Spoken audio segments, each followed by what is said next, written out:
Finally, the saga is over. Finally, the saga is over. Mbappe ने कल रात निकाल दी news that he is going to leave PSG at the end of the season. And again हर साल ये उसका रोना रहता है कि मैं छोड़ के चले जाऊंगा एंड मेरे को ये करना है, मेरे को एक नया वेंचर एक्सप्लोर करना है या ये वो वगैरह वगैरह. हर साल हम मैड्रिड फैन अपना खड़ा कर लेते हैं बिल्कुल भाई साहब एम्बापे तो आ रहा है. एंड हर साल हमारे साथ हो जाता है KLPD. बट इस बार I think it's official. I think इस बार परमानेंट 100% है that he will leave. Video उसने निकाल दिया क्योंकि इतना सब कुछ कर दिया है, अब तो नहीं रुकेगा यार, कम ऑन. तो अब तो हो चुका है उसका. एंड काफ़ी सारे मीडिया हाउसेस ने ये चीज़ रिपोर्ट कर दी है that he has already signed for real Madrid. Feb में ही ये सब चीज़ें हो चुकी हैं या फिर सब कुछ हो चुका है, बस फॉर्मल पेपर वर्क थोड़ा बहुत बचा हुआ है एंड सब कुछ हो चुका है. कुछ ने तो मतलब सैलरी भी बता दी कि उसकी बेलिंगम एंड विनीसियस जूनियर से थोड़ी सी ज़्यादा एंड एक अच्छा अमाउंट ऑफ इमेज राइट्स जो है वो एम्बापे को दिया गया है. तो काफ़ी कुछ चीज़ें हो चुकी हैं एंड अगेन मे भी शायद ये सागा ओवर होने वाला है and may be he will come to Madrid. क्योंकि और कोई क्लब इस टाइम पे मेरे को रियलिस्टिक ऑप्शन मुझे लग नहीं रहा है. ना लिवरपूल है, ना मैन सिटी है, ना यूनाइटेड है, ना चेल्सी है. मे बी शायद Chelsea, who knows, may be शायद चेल्सी कूद जाए क्योंकि अगेन फ्री ट्रांसफर है वैसे तो.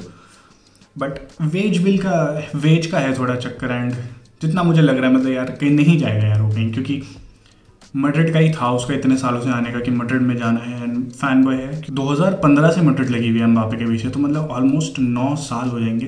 9 साल बाद वो आएगा मैड्रिड में. तो 9 साल तक मतलब इतने एफर्ट्स लगाने के बाद में भाई साहब तब जाके तुम्हें ये मिल रहा है. तो नखरे वाला तो है बंदा, इसमें तो कोई डाउट नहीं है. क्वेश्चन सबसे बड़ा ये है कि ये क्या आके सब कुछ जो एक फैमिली, जो पावर ऑफ फ्रेंडशिप है, जो दोस्ती बना रखी, जो कार्लो ने एक फैमिली क्रिएट कर दी है, नो डोमिनिक टोरेटो जैसी फैमिली जो बना दी है, क्या ये आएगा और उसको डिसरप्ट कर देगा? क्वेश्चन सबसे बड़ा ये है. क्योंकि ईगो है बंदे में, बहुत ज़्यादा ईगो है. टेंट्रम्स बहुत शो करता है, बहुत टॉन्ट, मतलब स्पॉइल्ड ब्रैट है बेसिकली, स्पॉइल्ड किड है. क्योंकि जब होता है ना कि आप छोटी उम्र में किसी बच्चे को इतना सब कुछ दे देते हो तो वो स्पॉइल्ड हो जाता है. एंड ये स्पॉइल्ड किड है, इसमें कोई डाउट नहीं है. स्पॉइल्ड बच्चा है, बच्चा भी क्या साला मेरी उम्र का ही है यार, मैं भी क्या बच्चा बोलूँ, मतलब स्पॉइल्ड तो है मादर चोदी, स्पॉइल्ड तो है ये है. अब ये सबसे पहले जो दिक्कत है वो ये है कि टैक्टिकली फिट कैसे होगा. क्योंकि Mbappe used to play on the left wing. उसका जो बेस्ट गेम आता है वो लेफ्ट विंग पे आता है. सेंट्रली हमने देखा उसको PSG में लूचो ने इस सीज़न यूज़ किया उसको एज बार्सिलोना वाले मैच में UCL में. एंड काफ़ी ज़्यादा इनफेक्टिव था. कोई इसका गेम इतना निखर के नहीं आया, ऐसा लगा नहीं कि एम्बापे काफ़ी ज़्यादा इन्वॉल्व हो रहा है गेम में. तो वो मेरे को ऐसा लगा. बट अगेन कार्लो है, मे भी शायद कार्लो कुछ मैनेज करे क्योंकि लेफ्ट विंग पे उसको खेलना चाहिए. एंड वहाँ पे हमारा खेलता है विनीसियस जूनियर जो कि मेरे हिसाब से भाई अनटचेबल है. उसको तो रहन दो, वो जहाँ खेल रहा है उसको खेलने दो. वो बंदा, that guy is literally the best player in the world right now. उसको तो वहीं छोड़ दो. तो 2 ही ऑप्शन बचते हैं, या तो नंबर 9 या फिर वो राइट विंग पे खेले. एंड जितना अब लग रहा है जैसे इस सीज़न हमने 4-4-2 किया because we didn't have a proper striker. तो नेक्स्ट ईयर हम वापस से 4-3-3 में ही जाएंगे, उसमें तो कोई डाउट नहीं है. एंड फ्रंट 3 जो बननी चाहिए वो यही होगी कि विनीशियस लेफ्ट विंग पे, राइट विंग पे Rodrigo and number 9 Mbappe. And then हमारे जो 3 मिडफील्डर्स रहेंगे वो देखना पड़ेगा क्योंकि बेलिंगम तो होगा ही होगा. मे बी शायद जो मुझे ऐसा लग रहा है वो ये होगा कि बेलिंगम, वाल्वर्डे एंड चुआमेनी, ये 3 होंगे. मे बी क्रूज का जो गेम टाइम है वो थोड़ा और कम हो जाएगा नेक्स्ट ईयर से क्योंकि चुआमेनी CDM खेलेगा. एंड देन वाल्वर्डे तो है ही सबसे ज़्यादा इंपॉर्टेंट, वो तो लंग्स है बिल्कुल, वो तो भागेगा बिल्कुल. एंड देन बचता भाई बेलिंगम भी इस सीज़न जिस तरीके से उसने किया है. तो मेरे ख्याल से ये होगी मिडफील्ड हमारी. एंड सेंटर बैक की तो बैक लाइन तो अगेन वो डिपेंड करता है कौन कौन से प्लेयर्स आते हैं, कौन से नहीं आते. बट एक चीज़ है कि एम्बापे के आने से सबसे ज़्यादा जो गेम हैम्पर होगा वो बेलिंगम का होगा. क्योंकि इस सीज़न जो हमने बेलिंगम को देखा है वो जो एक उसने काफ़ी अनयूजुअल सी जो चीज़ें करी हैं कि मतलब इतने ज़्यादा उसने गोल स्कोर कर दिए. क्योंकि बेलिंगम ने इससे पहले कभी इतने गोल स्कोर करे नहीं एक सीज़न में. तो उसने जिस तरीके से गोल स्कोरिंग अपनी पकड़ के चले, मतलब पूरा फॉर्म उसने दिखाई है, ये नेक्स्ट ईयर नहीं होने वाला. क्योंकि काइंड ऑफ लाइक इस सीजन बेलिंगम एक फॉल्स 9 की तरह खेला. एंड देन वो बॉक्स में लेट अराइव करना जब क्रॉसेज आ रहे हैं एंड वो टैप एंड स्कोर करना. अगेन इंपॉर्टेंट गेम्स में उसने कुछ बैंगर्स भी मारे, जैसे एल क्लासिको में उसने गोल स्कोर करा बैंगर. देन नापोली के गेम्स में मिडफील्ड से ड्राइव करते हुए लेके गया, कैरी करते हुए लेके गया बॉल को, तो करा है उसने. बट अगेन मेरे को जितना लगता है कि उसका गेम ज़्यादा हैम्पर हो जाएगा, वो बॉक्स टू बॉक्स बन जाएगा. फिर वो नंबर 9 की तरह, वो जो एक फॉल्स 9 की तरह जो अप्रोच दिखाना कि बॉक्स में लेट अराइव करना, वो सब नहीं होगा बेलिंगम से.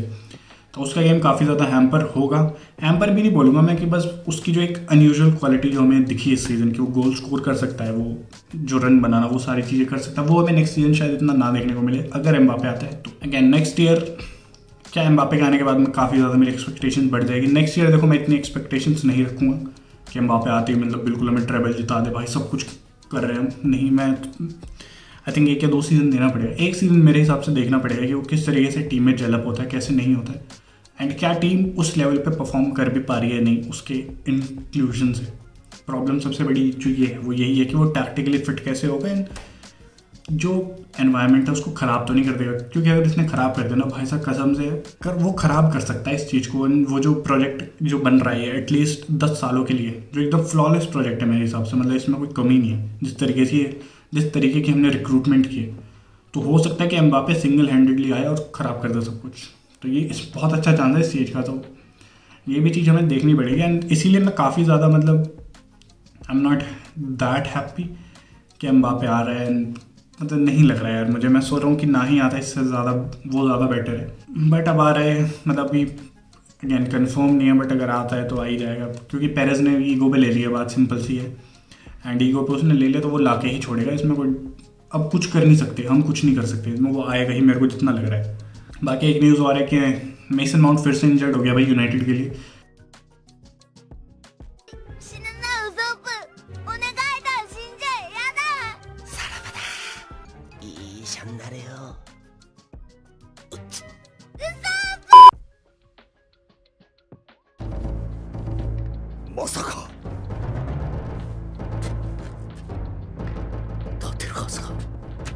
यूनाइटेड मेरे को ऐसा लगता है कुछ बुरे कर्म करे इन्होंने पास्ट में ना अपने, उसी का कुछ भुगतान भुगत रहे इस टाइम पे। क्या मतलब आई थिंक कितनी 64 या 60+ इंजरीज इनकी इस सीजन में हुई हैं। एंड मतलब स्पेशली अगेन आप बोल सकते हो कि रिक्रूटमेंट इनकी ऐसी रही, जैसे मेसन माउंट जो कि एक इंजर्ड प्लेयर था ऑलरेडी, इन्होंने मतलब 3 प्लेयर्स इन्होंने साइन करे जो कि ऑलरेडी इंजर्ड थे, मतलब जब इन्होंने साइन किया मेसन माउंट, अमराबाद और रैस्मस हॉयलैंड, ये तीनों प्लेयर्स ऑलरेडी इंजर्ड थे जब इन्होंने साइन करे। तो इंजरी रिकॉर्ड मेसन माउंट का तो यार हर किसी को पता ही है ना यार, वो 1.5 साल से इंजर्ड बैठा है चेल्सी में, उसका इतना ज़्यादा कुछ गेम हमें देखने को मिला ही नहीं, एंड फिर भी 55 मिलियन देना। एंड अब इस सीज़न में लिटरली वो ख़राब है, बिल्कुल कुछ नहीं करा, वो फॉर्म ही नहीं पकड़ पाएगा।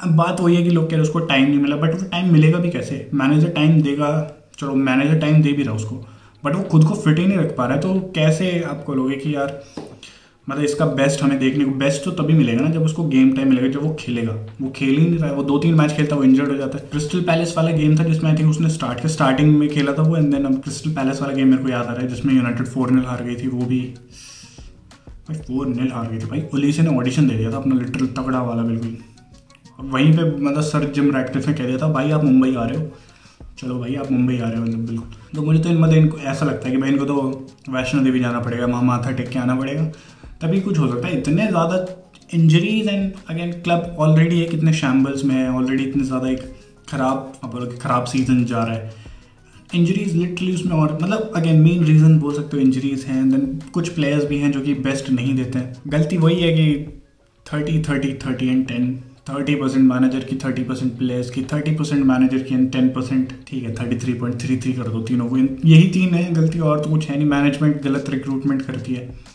गलत रिक्रूटमेंट भी नहीं बोलूँगा मैं, ओवर पे करते हैं प्लेयर्स के लिए, सबसे बड़ी दिक्कत ये है। एंड देन उनको अनरियलिस्टिक वेजेस दे देती है, एंड फिर होता क्या है कि वो जब प्लेयर्स निकलना चाहते हैं, मतलब जब होता क्या है कि जब वो प्लेयर्स परफॉर्म नहीं करते हैं एंड उनको आपको निकालने की बारी आती है तो वो जाते नहीं है बिग लक। इसका बेस्ट एग्जाम्पल जो है वो हैरी मैग्वायर है, गया ही नहीं वो लास्ट सीजन, क्योंकि उसको वेजेस कम मिल रहे थे वहाँ पे, ऑलमोस्ट हाफ मिल रहे थे वेस्ट हैम पे, गया ही नहीं वो।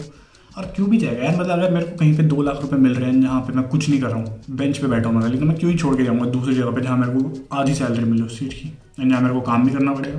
क्यों भाई, मैं आलसी इंसान हूँ, मैं नहीं जा रहा। तो बात वही है। एंड देन टेन हैग की भी जो गलती वो जो मेरे को लगती है वो ये गलत रिक्रूटमेंट। अगेन टैलेंट आईडी कुछ है नहीं, स्काउटिंग लेवल कुछ है नहीं, क्योंकि वही प्लेयर साइन करे उसने जिनके साथ उसने पहले वर्क कर रखा है, या फिर जिनको वो जानता है, जिनको पहले साइन करना चाहता था। अब वही चीज़ है कि मतलब टेन हैग, मेरे को जो सबसे बड़ा टेन हैग के अगेंस्ट जो मेरे को एक पॉइंट लगता होगा ये है कि वो क्या स्टाइल ऑफ प्ले खिलाना चाहता है, जिसमें उसको लगता है कि यार एंटनी, रैस्मस हॉयलैंड, ये जो प्लेयर्स है, मेसन माउंट, ये बहुत ज़्यादा इफेक्टिव होंगे, मतलब ये उस स्टाइल ऑफ प्ले में फिट इन होते हैं।